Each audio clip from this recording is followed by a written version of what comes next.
And welcome to Krown Countdown U, the January football edition. What we've done is we've taken the best of what we've shot throughout the month of January and put it into this magazine show. We will kick off this week's show with big news coming out of OUA football. Western Mustangs star quarterback Will Finch is leaving football. The fourth-year pivot suffered his third concussion of his career this past season and decided to retire early, foregoing his fifth and final year as the Mustangs starting quarterback. Finch was selected as the OUA's most valuable player in 2015. Manitoba's David Onyemata, Calgary's Sean McEwen, and Laval's Charles Vaillancourt represented the CIS at the annual East-West Shrine Game in St. Petersburg, Florida. The annual game showcases some of the top prospects available for the NFL draft. Onyemata shone in the game for the West, registering a sack in the West 29-9 win over McEwen and Vaillancourt's team.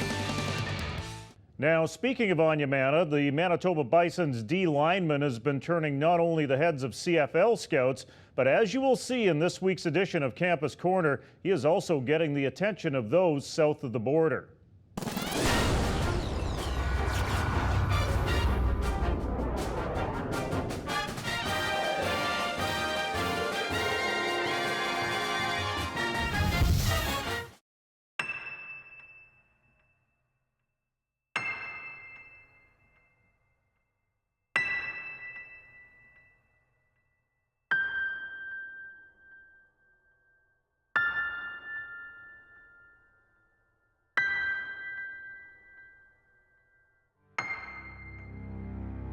I'm from Lagos, Nigeria. I came here in 2011. I'd seen like a couple of CFL games on the TV and all that, but once that was done, I walked into Coach Dobie's office and the whole thing just went from there.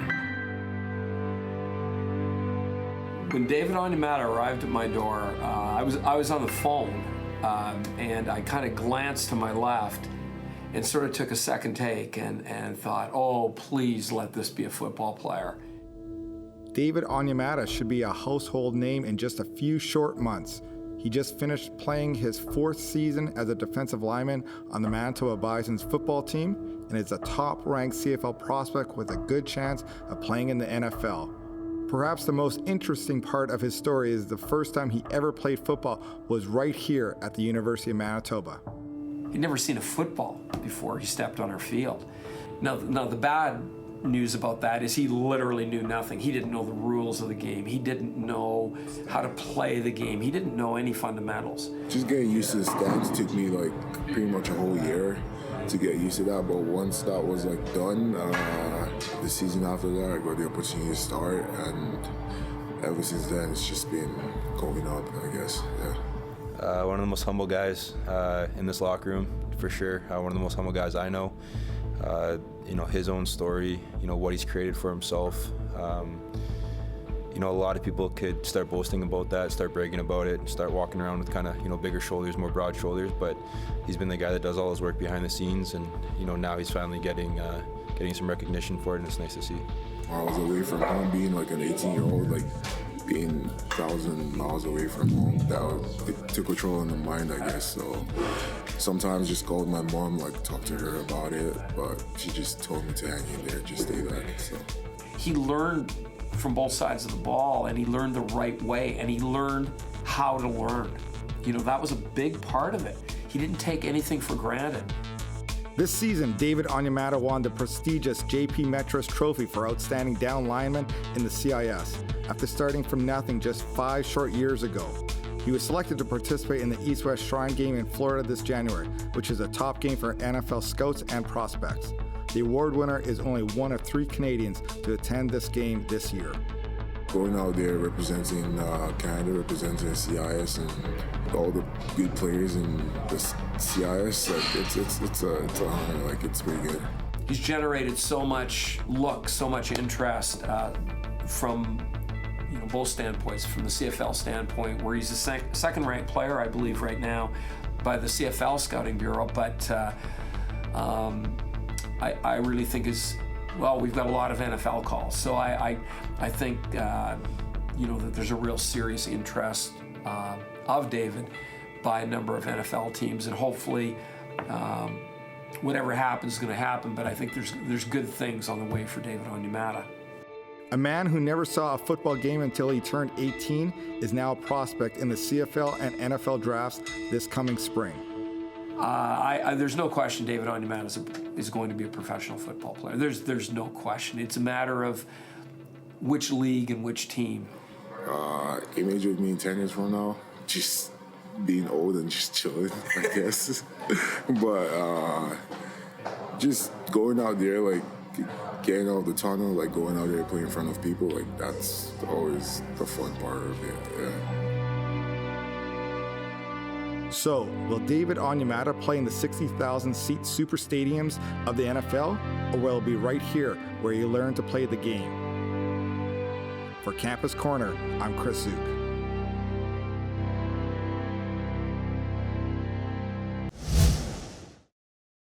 The Regina Rams announced that Mark McConkey, Canada West's all-time leading receiver, will serve as the acting head coach while the program finds a replacement for the one-and-done Mike Gibson. McConkey, a former Rams slotback, has been with the coaching staff since April, where he served as offensive coordinator, quarterbacks coach, and academic coach. The Rams have posted the job and have started the process of looking for a new boss. To be quite honest with you, this was a very tough decision for myself and my family. I always tell the players this, and I thoroughly believe it, that this is their football team. It's not the head coach's football team. Now, one coaching transition that did not take long was in Sackville. The Mount Allison Mounties promoted defensive coordinator Scott Brady to head coach. Not long after, Kelly Jeffrey left the program to take an assistant's job with the Toronto Argonauts. Earlier, we caught up with Brady via Skype. So, Scott, from Vancouver to Oakville to Sackville, and you've made yourself a life in Sackville. Tell me about the road that you've taken to get to Mount Allison and to be a graduate of Mount Allison and now the head coach of the Mounties. Yeah, I've kind of been all over the country now. Like you said, I was born in Vancouver and moved around a fair bit with my family for my dad's work when we were younger. So lived out in Port Coquitlam and Port Moody in BC, and then grew up mostly in Oakville, Kitchener area when I was younger.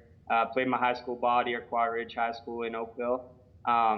Like a lot of guys in Ontario, kind of always thought that I was going to stay in Ontario and go to university there.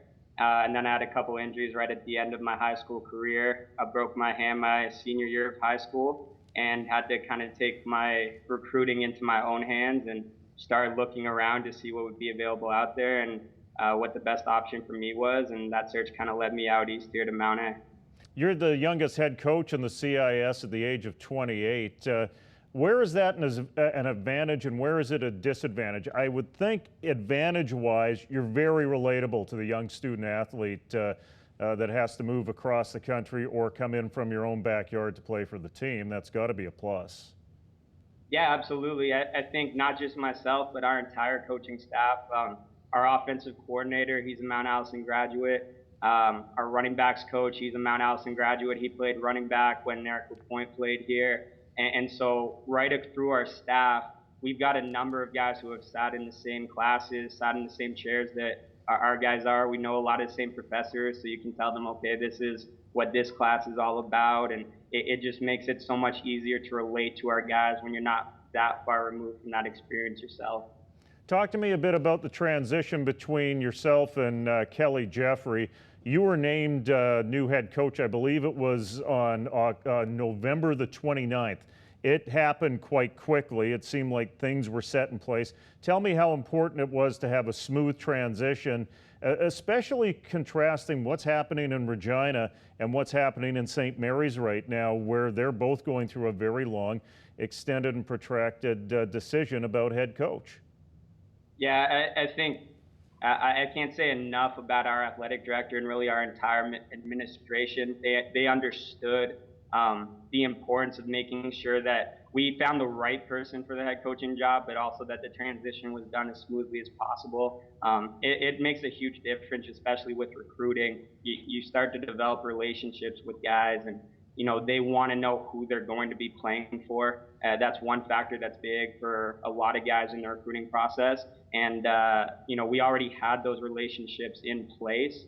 But it's important for them to know who the head coach is going to be, who they're going to be playing under. They want to know that you're going to be here for, the extent of their stay at our university. And the fact that we were able to get the search done and go through the process in really about 8 days, it made it as smooth as it possibly could be. And I thought they did a good job not rushing through the process. They made sure they considered all options that were available to them. And thankfully, they felt like I was a good choice for the job. But I really can't say enough about how much easier they've made the transition, just making sure it was as smooth as possible. You have some turnover, as every team does in the offseason. Do you have the horses on offense to be that aggressive right now? Are you a team in transition?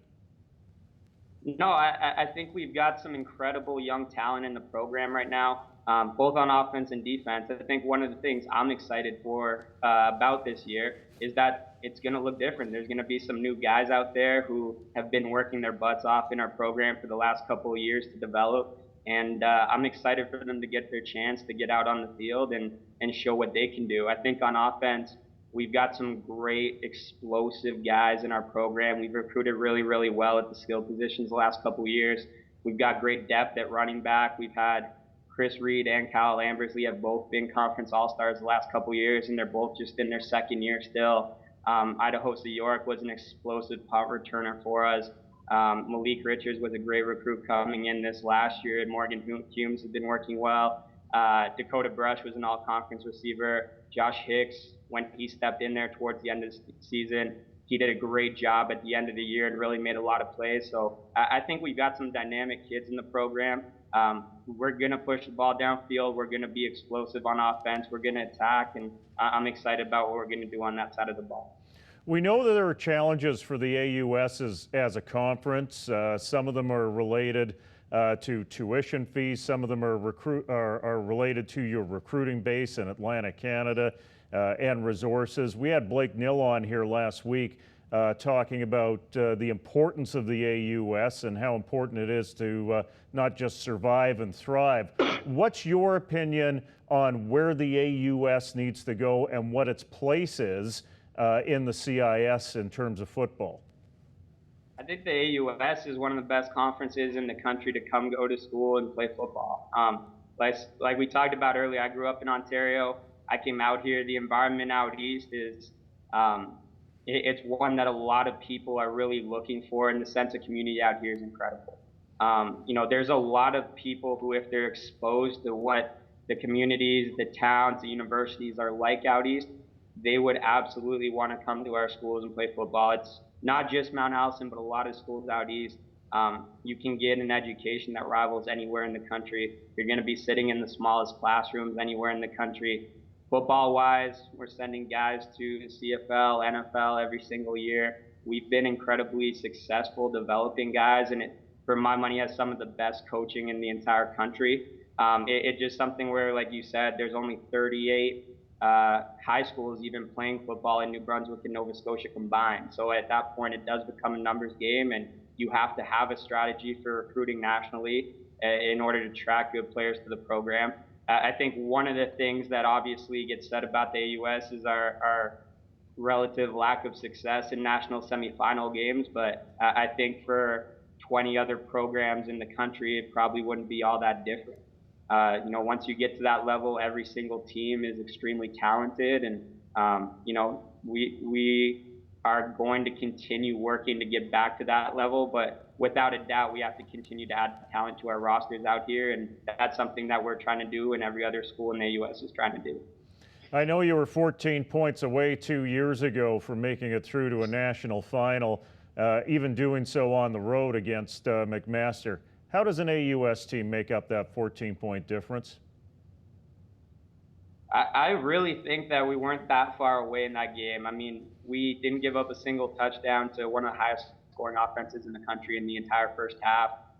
We gave up 1 touchdown the entire game. The 2 biggest differences in that game to me were, number 1, on special teams and the depth of the 2 teams on special teams. I think in our conference that year especially, we were pretty dominant on special teams throughout the regular season. In that game, you start to see the depth of the roster, and they did a great job on special teams against us that game, where it was something that we had the advantage every other game that we played. On the lines, they did a great job getting after a quarterback that game.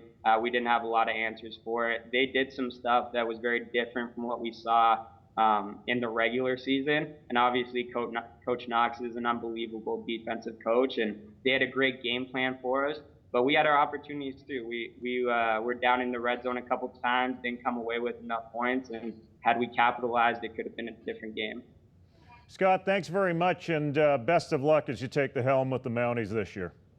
Thanks a lot, Jim. Appreciate it.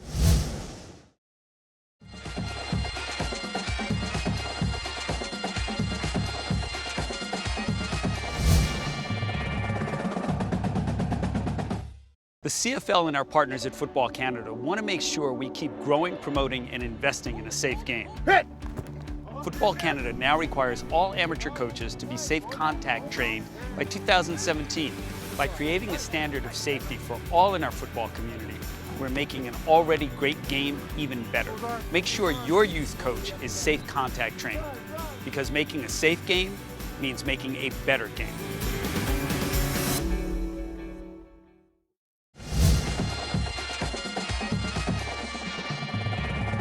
You know, there's been tons of news surrounding the UBC Thunderbirds football program, and the man at the center of it all is UBC head coach Blake Nill. Earlier this month, we had a pretty interesting discussion with the defending Vanier Cup champion.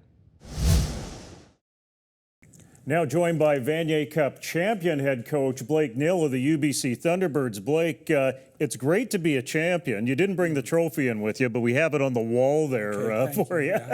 I think one of the biggest minuses from being a Vanier Cup champion is that you get a late start at recruiting, and you end up having to play catch up by 2, 3, even 4 weeks. Do you feel like you've caught up yet? Not yet, and you want to know something, that's an accurate statement. I remember back in the St. Mary's Vanier Cup runs we had at St. Mary's, recruiting didn't even start till January. You know, when you had January, February to catch up, to identify, and then March, April, May, and all the way until training camp to sign kids. Literally right now, most teams have identified everyone and then are in the final stages of closing everyone. So we've been scrambling quite a bit right from moment one just to get caught up and make sure that we're getting the opportunities at the quality of players we want. Do the new rules with the blackout windows, do they help a little bit in terms of allowing a coaching staff to pace themselves when it comes to recruiting season? Absolutely. The blackout rules that we put in place back a few years ago, I remember when they first came in, there was a lot of coaches who were against it. They felt that it tied their hands. Now it's the norm, and I think every coach in the CIS appreciates the opportunity just to take a moment to collect themselves and just move away from the rat race of recruiting. Now, the challenges that you have with recruiting are many, even though you've got a defending championship team. What sticks out to me, offensive line, maybe a bit of defensive line too. Running back, even though you've had some good athletes in the mix that you might be able to bring back over from defense, and you lose Quinn Van Gilswyk. But I believe you have an answer, a kicker, don't you?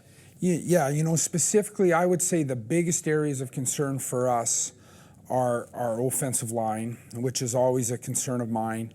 Secondary, I think we need to improve the athletic component of our secondary.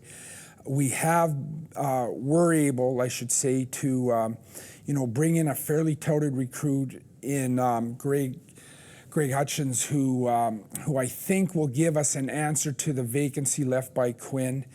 And we've had some good athletes recruited into the program at tailback. And I don't think we're going to have to make moves from positional moves, primarily Blackwell to back to tailback. I think we have the athletes who can come in and fill the running back role the way it is right now. I'm going to ask you this question, not necessarily on my list, but how important do you think it is down the road that the CIS, even though they do this in women's hockey now, maybe takes a look at a limited number of full ride scholarships in football? Because you can approach recruiting with passion and you can approach recruiting with energy, but you can't approach recruiting on an even footing with Division I schools in the NCAA if you can't offer what they're offering.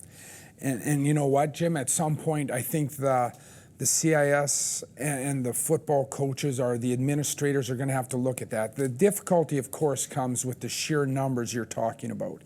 When you start saying, you know, you could maybe say like each program will have the opportunity to possess 2 or 4 or 5 full ride scholarships that include room and board. But the reality is when you start adding an economic component into any formula, you risk the danger of you know, one end of the continuum becoming more distance from the other end. And we all know what that means. There are have programs in the CIS and there are have not programs in the CIS. A challenge that we all face for the betterment of the game is to keep that continuum as close as we can. Before I let you go, what do you think the biggest challenges facing CIS football heading into the 2016 season? You know, again, I continually look at the fact that we've got to make sure, you know, this is a bias, but I'm a big advocate to protect the AUS, okay? And you know that. You know, we've had this talk 100 times, and I think that the history of Atlantic Canada, the CIS needs to make sure that Atlantic Canada is looked after, that the AUS, we got to work hard to keep it competitive, to keep it relevant. There's, you know, how many jobs? 10 to 12 full-time jobs there, opportunities to play in some tremendous environments. And I don't like all the notion of, you know, this new playoff format that limits Atlantic Canada. Whatever. I want to fight hard for Atlantic Canada. I have a bias. You know, that's where I got my start. I believe you can have success in Atlantic Canada. We need to protect it, and that's something that I'll speak openly about and candidly, for that matter. It's one thing about protecting it, but how do you make it thrive? We need, and I talked about it a little earlier. You know. We need a strong St. Mary's program, for sure. St. Mary's is the catalyst out there. And if St. Mary's can regain their momentum and continue to raise the bar, the other programs will do the same, okay? And they need a program there. You know, maybe it's Coach Cummins and Acadia, maybe Acadia. Now that Kelly's left Mount Allison, someone needs to get up there and say, okay, we're gonna work hard to become a major role player. And again, I've experienced it. You know, again, it could be a bias, but I'm very passionate, and I agree with you what you said too, Jim. We can't protect it. We need to go out and help make it stronger so that it can thrive. Does a school like Dalhousie that has an AFL team, which is a club level team, or UNB, if they were to step up to the AUS, would that be a plus for them, or would that be just simply diluting the product and creating more competition for players for a 4-team circuit that really needs to consolidate and step up? Yeah, you know, the having Dalhousie in the mix would help. So would UNB, a big school, a very prominent athletic school. I think, again, it comes down to the culture of the conference in a whole. You know, like you need a program that's going to lead, and St. Mary's during Coach Utek's time, during my period, was always in the mix nationally, and what that did was that forced the other programs to step up their game, and I think that ultimately that will happen again if one of those programs can find the momentum they need to get the recruiting base back in and get the athletes there, because there's tremendous coaches there. The athletic talent in the Maritimes has improved, but it still requires a recruiting effort nationally. And I remain hopeful that we'll find a solution to get AUS prominent again. Well, we could talk about AUS football for another for a half long hour, time. but you got recruiting to do, and I got to let you go. So, Blake, thanks very much for this. Appreciate Thank you very the time. much, Jim. Thank you. Thanks, everyone, for joining us for the January edition of Krown Countdown U. Now, let's get out to the practice field.